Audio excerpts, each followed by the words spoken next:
What's up, guys? Welcome back to the channel. Here we are with another reaction. In this, we have 11 uniquely British things that you'll only find in the UK.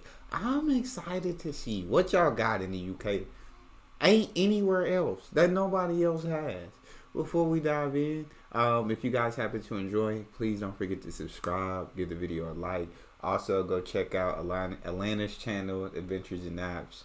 Incredible content. I'll link her original video in the description. And if you'd like to support this channel while becoming a member, all you gotta do is hit that join button. Let's dive right in.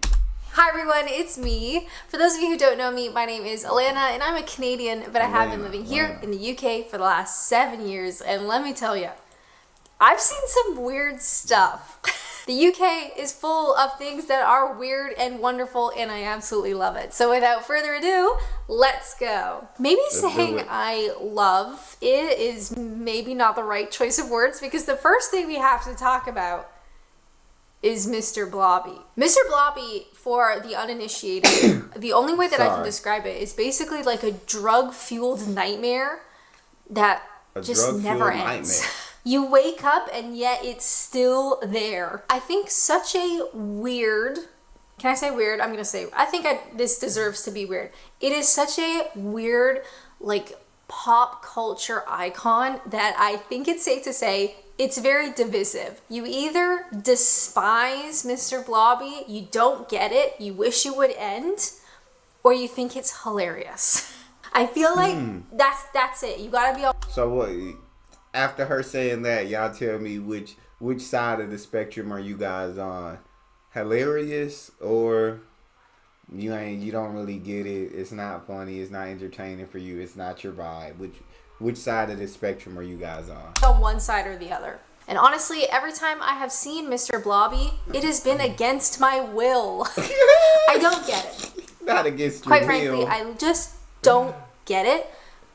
But on one hand, like I kind of, I don't want to say appreciate. I guess what I'm trying to get at is I love that the UK is full of just strange things. Now that doesn't mean you're going to like them all, because I don't like Mr. Blobby. I don't get it. But I love that the UK is so unique. It's so unique. It's so And I never want to see Mr. Blobby in person, because I think I would simply pass away. But I appreciate that the UK has a very weird sense of humor, and you're never going to see something like this anywhere else. Make sure to leave a comment down below. Do you love Mr. Blobby or do you hate him? I feel like more people are going to hate him, but let me know your thoughts in the comments. I'm very intrigued. Another thing that you will only see in the UK, and I absolutely love this, and it's about biscuits. But actually, biscuits in court. And biscuits. Biscuits in court. Or is it cake? Now, I didn't know when I came to the UK about Jaffa cakes. Jaffa cake. Jaffa. I've heard of Jaffa also, cakes. did you know Jaffa cakes were introduced in the UK in 1927? God damn. Now, basically, in the UK, if you sell a chocolate-covered biscuit, you have to pay tax on said biscuit, but not cakes. So Jaffa cake. Is it a cake? Is it a biscuit? If it is a chocolate-covered biscuit, they would have to pay tax. If it is a chocolate-covered cake, they would not have to pay tax. It's a cake. I see what hey, this is what we call a loophole. You got to figure out the loopholes, because there always is one. You just gotta find it.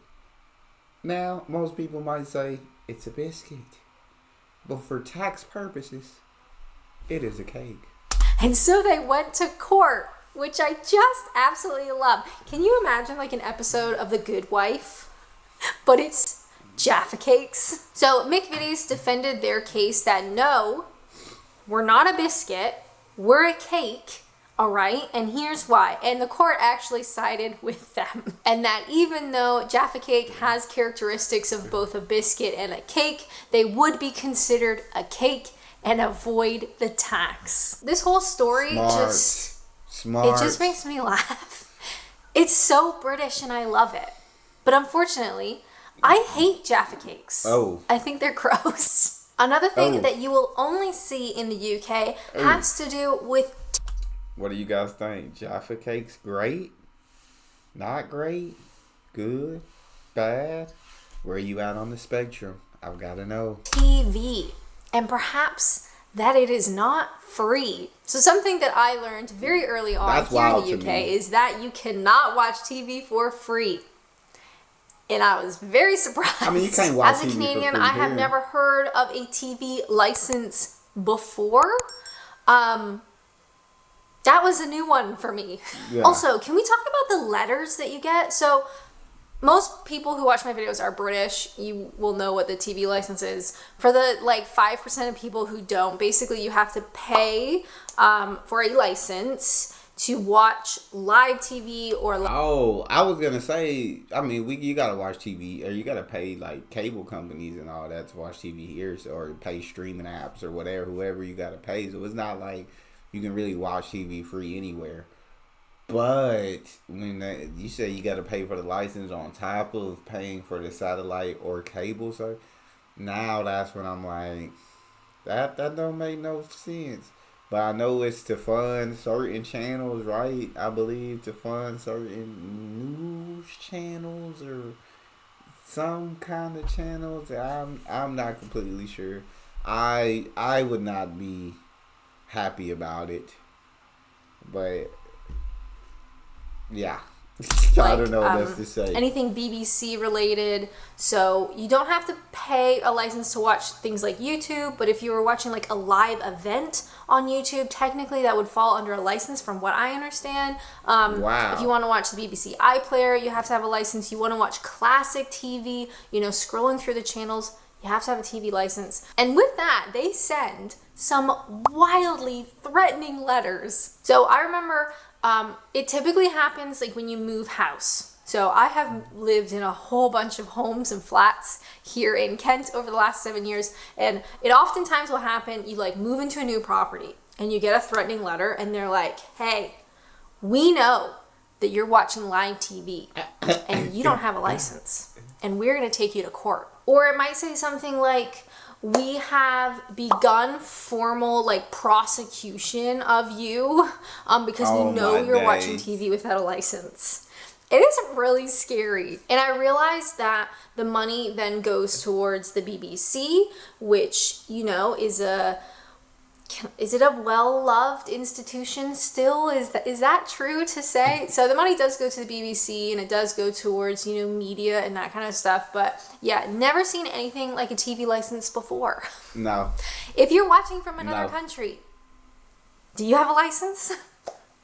Because I've never heard of it. While I was brainstorming things that you will only see in the UK, of course I thought, you know what? We got to talk about this. This beautiful abomination. So this, of course, is a...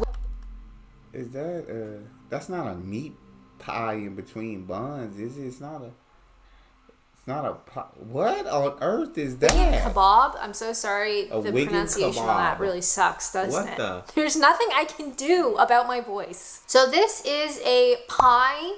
Little pie inside of a buttered roll. So normally, you might eat the little meat pie. Delicious. Would love one. Thank you. Why would you put and Wiggin said, you know what? Let's butter a roll and put it on either side. Some people may call it... I'm telling you, in the UK, I love you guys to death. You guys are... But y'all will put anything between two slices of bread, whether that be, hamburger buns or whether that be bread. Y'all will put anything and call it a sandwich. They call it... Y'all will do it. Literally anything in between two slices. And it's... this is crazy. This is... I don't know why they came up with this, where they came up with this. You literally just stuck a meat pie between two burger buns or a buttered roll. What is going on here? What's going on? This a pie farm. The pronunciation on that was pretty messed up, wasn't it? Listening to me speak is probably really annoying, isn't it? I have never seen anything like this. Never. Not in even my close. life. The only But I'm not thing that comes to surprised. mind is a chip butty, which is a sandwich made with fries inside. Now, I would absolutely eat that. But again, that's just another example. I put any and everything in between two pieces of bread. Guess what? That's British too. You guys love your carbs. And you know what? I respect that. Because I do too. I'll be honest though, I haven't had one of these and I would like to. I would really, really like to have one of these. Here in Kent, I can't say that I see these, you know, at any sort of like fast food kind of places. So I could make my own. But it's never really the same, right? I feel that. I should make my own anyway. Stay tuned. I'm going to make my own. Not right now. Maybe tomorrow. Not tomorrow. Someday soon. Now, I'm very lucky because one thing that I absolutely love to do is to try new food. And I don't want this video to be all about food. But let's be honest, the UK has some really weird food. So while we're here, I would just like to nominate one more thing. And it's this. I'm sorry, what? Just looking at it makes me want to cry. Yeah. So this is a stargazy pie. It is a pastry-based fish pie, which, fine. Fish pie, sure. Obviously doesn't look like a fish pie, perhaps, because it has whole pilchards, which I didn't know what that is, but apparently it's basically like a slightly larger sardine, and the whole slightly larger sardines have to stick out of the pie and look at you. No. So, no. I will say, no. I love the UK. All right? Yeah. I've worked very hard to be here. Yeah. And I love that the UK has such diverse and interesting and historic food. Like a lot of food that is still consumed today has like historic connotations. And you look at something like this and you think, that looks medieval. And it probably is. Disgusting. But you can still get it today. And as someone from Canada, where, not to shade Canada, we don't really have that kind of history. Do you know what I mean? Like, historical, traditional, medieval foods. That some things should have been left behind with the rest of history. Some things you don't carry that tradition on. You don't carry that food. You don't care. Some things fade. Some things fade. Let that fade. Let that pie fade. How much you got? Talk to me. Talk. How much of y'all are eating this fish pie with the fish popping up from the top, staring? How much of you guys are eating this? I'm one who loves food, and I'm one who will try almost anything. And the reason I started throwing almost in there is because when I see foods like this, I would not try that. No, I already hate sardines. Smelling them, but no, fish pie. Get rid of it. Let it fade with some of the rest of history. I don't know. Let that fade into oblivion. This is insanity. people are still consuming. Doesn't really happen. So I appreciate that kind of stuff still happens in the UK. Will I ever try one of these? No. Honestly, no, probably, because I I don't buy hate it. myself. I think you should try it. everything twice, as long as it doesn't kill you. And I'm not allergic to fish or pies or pastry, so there's really no reason why I shouldn't try one. But there's something about the whole heads just looking at you. Elena, when you try this food, best believe I'm reacting. Best believe I am coming back to react to you trying this food. You better believe it. I don't think you're going to try it. When was this video made? A year ago, I think, and you ain't tried it. I don't think you're going to try this one. Atlanta, I don't think you're going to try this one, dog. If you have tried it, I apologize. I'd love to know how it tastes, but I got a feeling this one going to go untried. That makes me question all of my life choices. Something that you will only see in the UK are Brits throwing themselves down a very steep hill to catch a rolling cheese. That is This, of course, is the Cooper Hill cheese roll. And I love it. I love watching it. And you might think, this is like a nice little festival. People from all over the world come to this festival / competition. It get violent out all there. over the world. People, Perhaps like me hearing about this, you think, ooh, that's really cute. That's really fun. How quaint. How silly. I want to partake. I want to go. I want to run down a hill chasing a bit of cheese. And then you see the footage. Yep. Here we go. And you think, maybe not. This competition is rough. And people get hurt, which is not something we should laugh about. However, I wanted to include it in this particular video because recently a Canadian woman won her heat, won the race. And yeah, she was knocked unconscious for a little bit of it, but she won. Go Canada. Now, while I was researching about the cheese rolling thing, which has been on my radar for a while because I love cheese. And you guys, when you find out that I like cheese, everybody sends me a link to the cheese rolling festival. However, you guys didn't tell me that the UK has the, what I would say, most wild collection of festivals ever. Anywhere. Ever. In the history of mankind. And I do think this needs to be a video, like, on its own. But I've written down just a taster list. Okay? Taster menu. Let's see what's on the some of the most ridiculous festivals I have ever heard of. So, of course, we have cheese rolling. How about the Dorset Knob Festival? It's basically a hard biscuit that people hurl competitively. We also have the Straw Bear Festival. So this man is led through the streets in Cambridgeshire, and honestly, looks like a horror movie. Then, of course, we have Bonfire Night. Now, I have celebrated Bonfire Night for many years here in the UK. It is wild when you think about it. I guess that's one of the things, being here for 7 years, Bonfire Night has become a yearly tradition, right?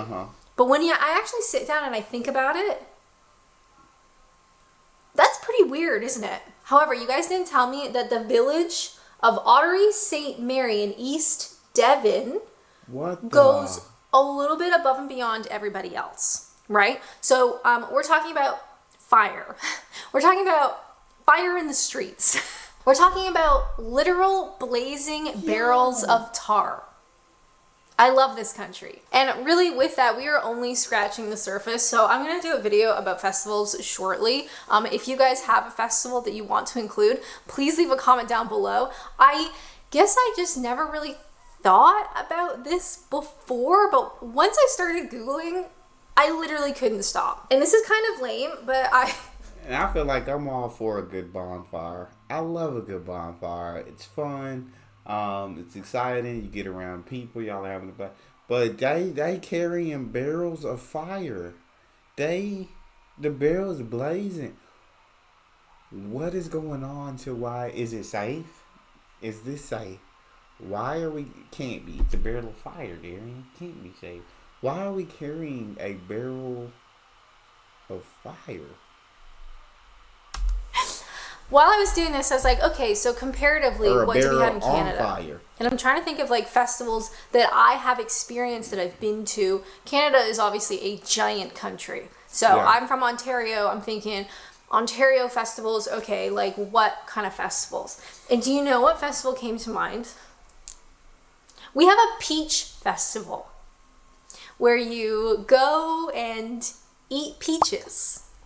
And they have peach ice cream and peach pies and peach cobblers. And it is a festival about peaches. Which, when you say it like that, kind of sounds kind of lame. Peaches are awesome, though. But it's hard to compare peaches with burning barrels of tar. Another thing you will see in the UK that is so sweet and funny, and I think very British, has to do with offering things to British people. And quite simply, British people cannot accept something unless you offer it to them a couple of times. Now, I saw this a lot, especially when I was working in an office. So maybe someone comes around with like a tin of biscuits and they're like, would you like a biscuit? And the British person has to say, oh, no, I shouldn't. And they're like, oh, come on, have a biscuit. And they're like, oh, I don't know. And they're like, oh, you'll love it, have a biscuit. And they go, all right then. Even though both parties know that that person is going to take a biscuit, they just have to do this little dance first. And thinking about this, I don't know if I've ever seen a British person accept something on the first offer. I don't think I've ever seen it. Does it exist? I don't know. Have you seen it? If we're talking about things that you can only see in the UK, we have to talk about absolutely unhinged round. I feel like that her saying that reminded me of Father Ted. I can't remember her name, and I hate that I can't remember her name.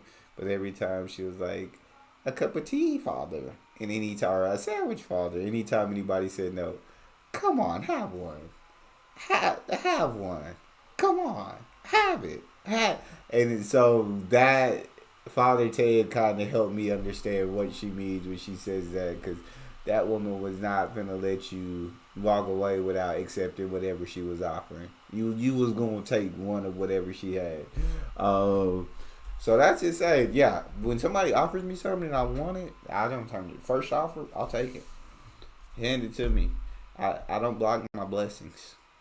I don't. If you offer, I'm not gonna say it. My dad always taught me, like, don't go around just like asking people stuff, like, you know what I'm saying, begging people for anything or asking people for stuff. But if they offer, then you can accept, and I'm an acceptor. Roundabouts. And I think you know which one that I'm talking about in particular. Whenever British people hear that I have a UK driver's license, they always say, "When are you gonna do the magic roundabout?" To which I say, I would rather die. So Swindon thought, you know what? How can we put ourselves on the map? Literally. And somebody said, you know what? Let's make the most frightening, intense, unnecessarily complicated roundabout system that we've ever done, ever, anywhere else. Let's do it. And so they did. And it's still there. So no, I haven't been to Swindon.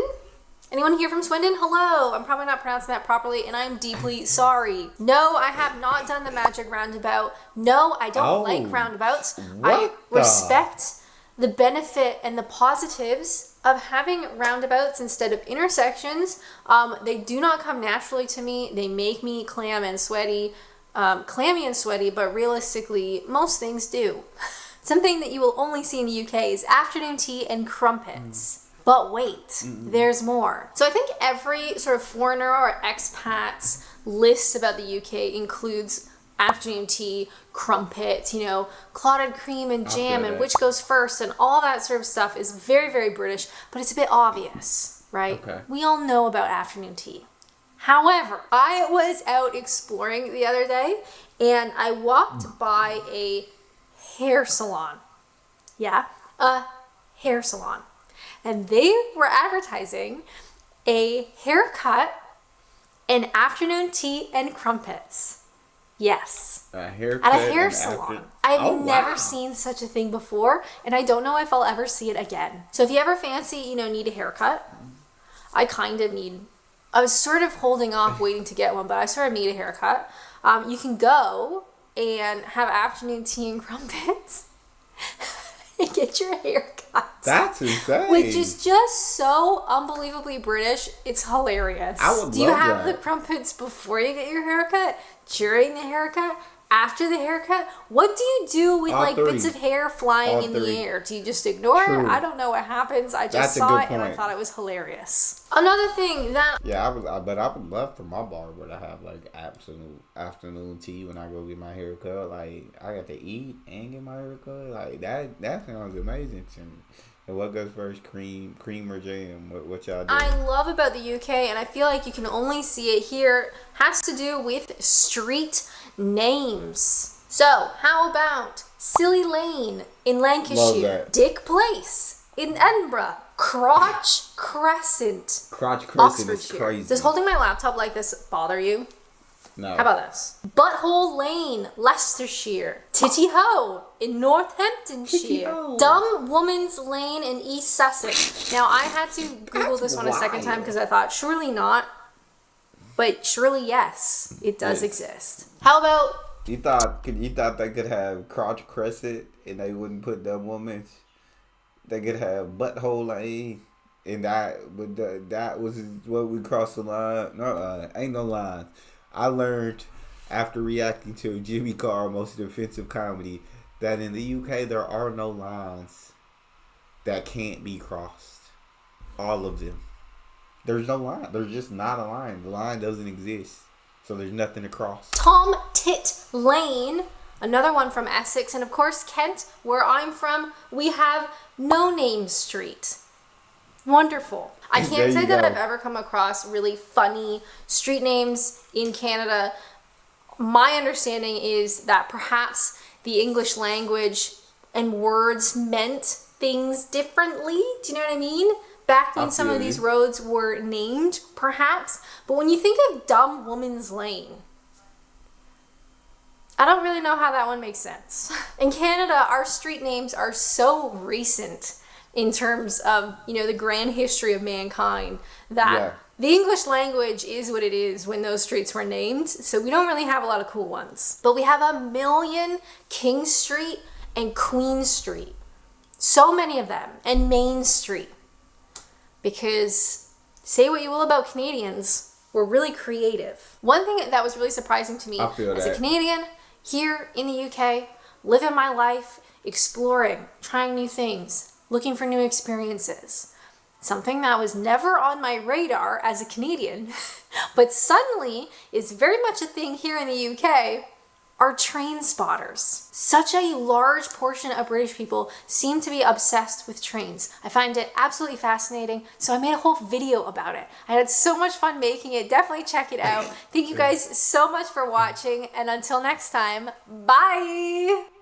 Absolutely love this video. What do you guys think is the most uniquely British thing that you have? I would love to hear from you guys in the comment section. If you enjoyed, please don't forget to subscribe, give the video a thumbs up, and check out the next one. I'll see y'all next time.